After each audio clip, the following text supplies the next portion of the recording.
কণমানিহঁত দ্বিতীয় মূল্যাঙ্কনৰ 19 নং পাঠদান শিতানলৈ স্বাগতম। আৰু এটা নতুন বিষয় বা টপিক শিকিবলৈ তোমালোক সাজু আছানে? Very good. আজি আমি শিকিবলৈ ওলোৱা নতুন বিষয় বা টপিকটো হৈছে একে আখৰবোৰক আঁচ টানি মিলাই দিয়া। বাৰু তোমালোকৰ মনত আছেনে আমি 18 নং পাঠদান শিতানত কোনটো বিষয় বা টপিক শিকিছিলোঁ? আমি শিকিছিলোঁ আগৰ বৰ্ণটো লিখা বা ৰাইট হোৱাট কামছ বিফৰ। আৰু আজি আমাৰ পাঠদানৰ কাৰ্যসূচী আৰম্ভ কৰাৰ আগতে আমি সকলোৱে লগ লাগি বলা ক ফলাৰ বৰ্ণবোৰেৰে আৰম্ভ হোৱা কিছু শব্দৰ পুনৰ আলোচনা কৰোঁ।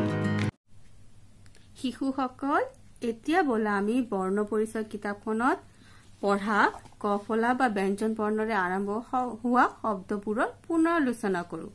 মোৰ লগে লগে তোমালোকেও কৈ যাবা দেই। কত কলম, খত খৰম, গত গছ, ঘত ঘৰ, উঙত আঙুঠি, প্ৰথম চত চৰাই, প্ৰথম চত চকু, দ্বিতীয় চত ছবি, তৃতীয় চত ছাতি। শিশুসকল, তোমালোকে মোৰ লগে লগে কৈ গৈ আছানে? বৰকেজত জখলা,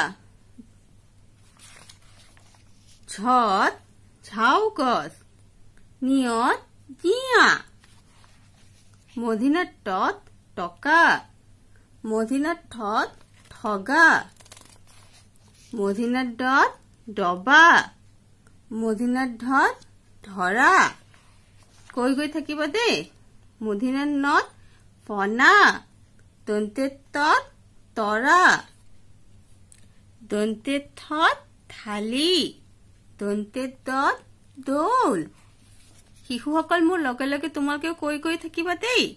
দন্তেত ধান, দন্তেত নাক, পত পখিলা, ফত ফল, বত বনমালী, ভত ভকত, মত মাছ।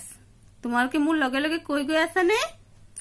অন্ত্যেষ্টিয় যত যতৰ, ৰত ৰজা, লত লতা, ৱাপত ছোৱালী, তালিবসত সহা, মধিনাশত সুৰসী, দন্তীয়াসত সজা, হত হাত, ক্ষিয়ত খপনক, দৰেৰত গাড়ী। মোৰ লগে লগে তোমালোকে কৈ গৈ থাকিবা দেই। কোৱা। ধৰেৰত বুঢ়া, অন্ত্যেষ্টয়ত শিয়াল, সন্তেতত উৎসৱ, অনুস্বাৰত দলং, বিসৰ্গত নিঃসহায় আৰু চন্দ্ৰবিন্দুত গড়। এতিয়া বলা আমি আগবাঢ়ো আজি শিকিব লগা বিষয় বা টপিকটোলৈ। শিশুসকল, আজিৰ বিষয় বা টপিকটো ষ্টাৰ্ট কৰাৰ আগতে তোমালোকে নিজৰ এছামিজ ছিংগল লাইন কপি আৰু পেঞ্চিল ইৰেজাৰ উলিয়াই লোৱা। ওলালানে? এতিয়া আমি কি কৰিব লাগিব? ইয়াতে ডেট লিখিব লাগিব। ডেটটো লিখি লোৱা। তাৰপিছত এতিয়া মই প্ৰশ্নটো টুকি যাম, তোমালোকে মোৰ লগে লগে লিখি যাবা দেই।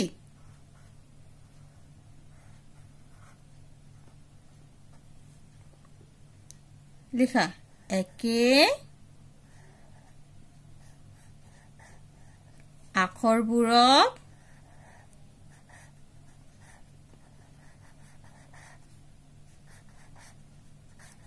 আখৰবোৰক লিখিলা।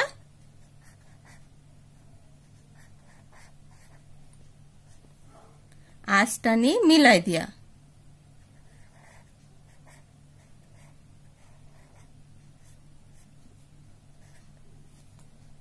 আঁচ টানি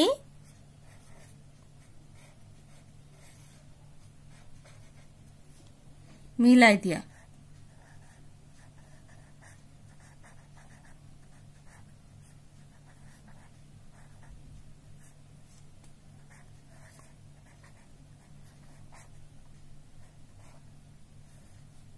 শিশুসকল তোমালোকে প্ৰশ্নটো টুকি ললানে ওকে এতিয়া আমি ইয়াতে বৰ্ণকেইটা লিখিম মোৰ লগে লগে তোমালোকেও লিখি যাবা দেই কোৱা এটো কি বৰ্ণ হয়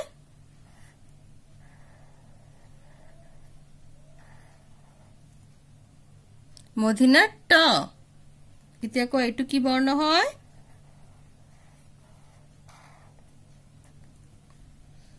খ ভেৰি গুড লিখি গৈ আছানে তোমালোক এতিয়া কোৱা এটো কি বৰ্ণ হয়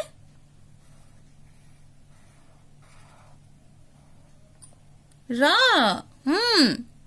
এতিয়া কোৱা এটো কি বৰ্ণ হয়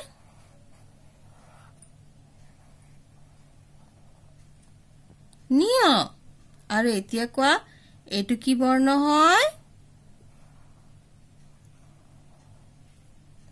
প্ৰথম ছ এতিয়া আমি এইফালে লিখিম টুকি গৈ থাকিবা দেই মোৰ লগে লগে এটো কি বৰ্ণ লিখিলো আমি খ ভেৰি গুড এতিয়া কোৱা এটো কি বৰ্ণ হয়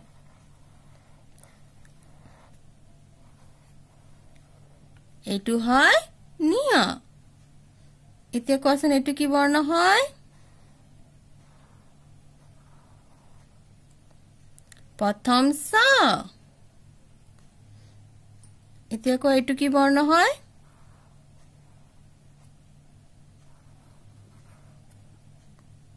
মধিনাৰ ট শিশুসকল তোমালোকে মোৰ লগে লগে লিখি গৈ আছানে ভেৰি গুড এতিয়া কোৱাচোন এটো শেষৰটো কি বৰ্ণ হয় ৰ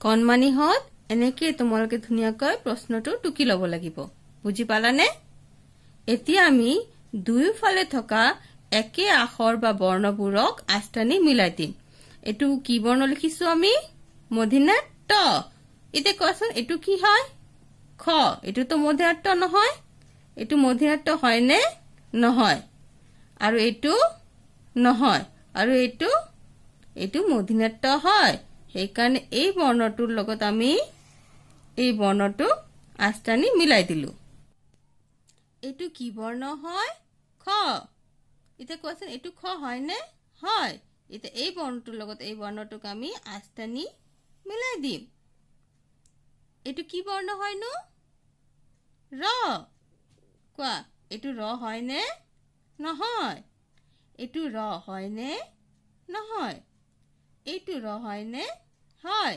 এতিয়া এই ৰটোৰ লগত আমি এই ৰটোক আস্তানি মিলাই দিলো শিশুসকল তোমালোকে মোৰ লগে লগে কৰি গৈ থাকিবা দেই এটো কি বৰ্ণ হয় নিয় এতিয়া কোৱাচোন এটো নিয় হয় নে নহয় হয় এই নিয়টোৰ লগত এই নিয়টোক আমি আস্তানি মিলাই দিলো এতিয়া কোৱা এটো কি বৰ্ণ হয় প্ৰথম ছ আৰু এটো প্ৰথম ছ এই প্ৰথম ছটোৰ লগত এই প্ৰথম ছটোক আমি আস্তানি মিলাই দিলো বুজি পালানে শিশুসকল মই আশা কৰো আজিৰ বিষয়টো তোমালোকে ভালকৈ বুজি পাইছা আৰু আজিৰ ক্লাছটো তোমালোকে ধুনীয়াকৈ উপভোগ কৰিছা আজি মই ক্লাছ ইয়াতে সামৰিলো দেখা হ'ব আমাৰ নেক্সট ক্লাছত বাই বাই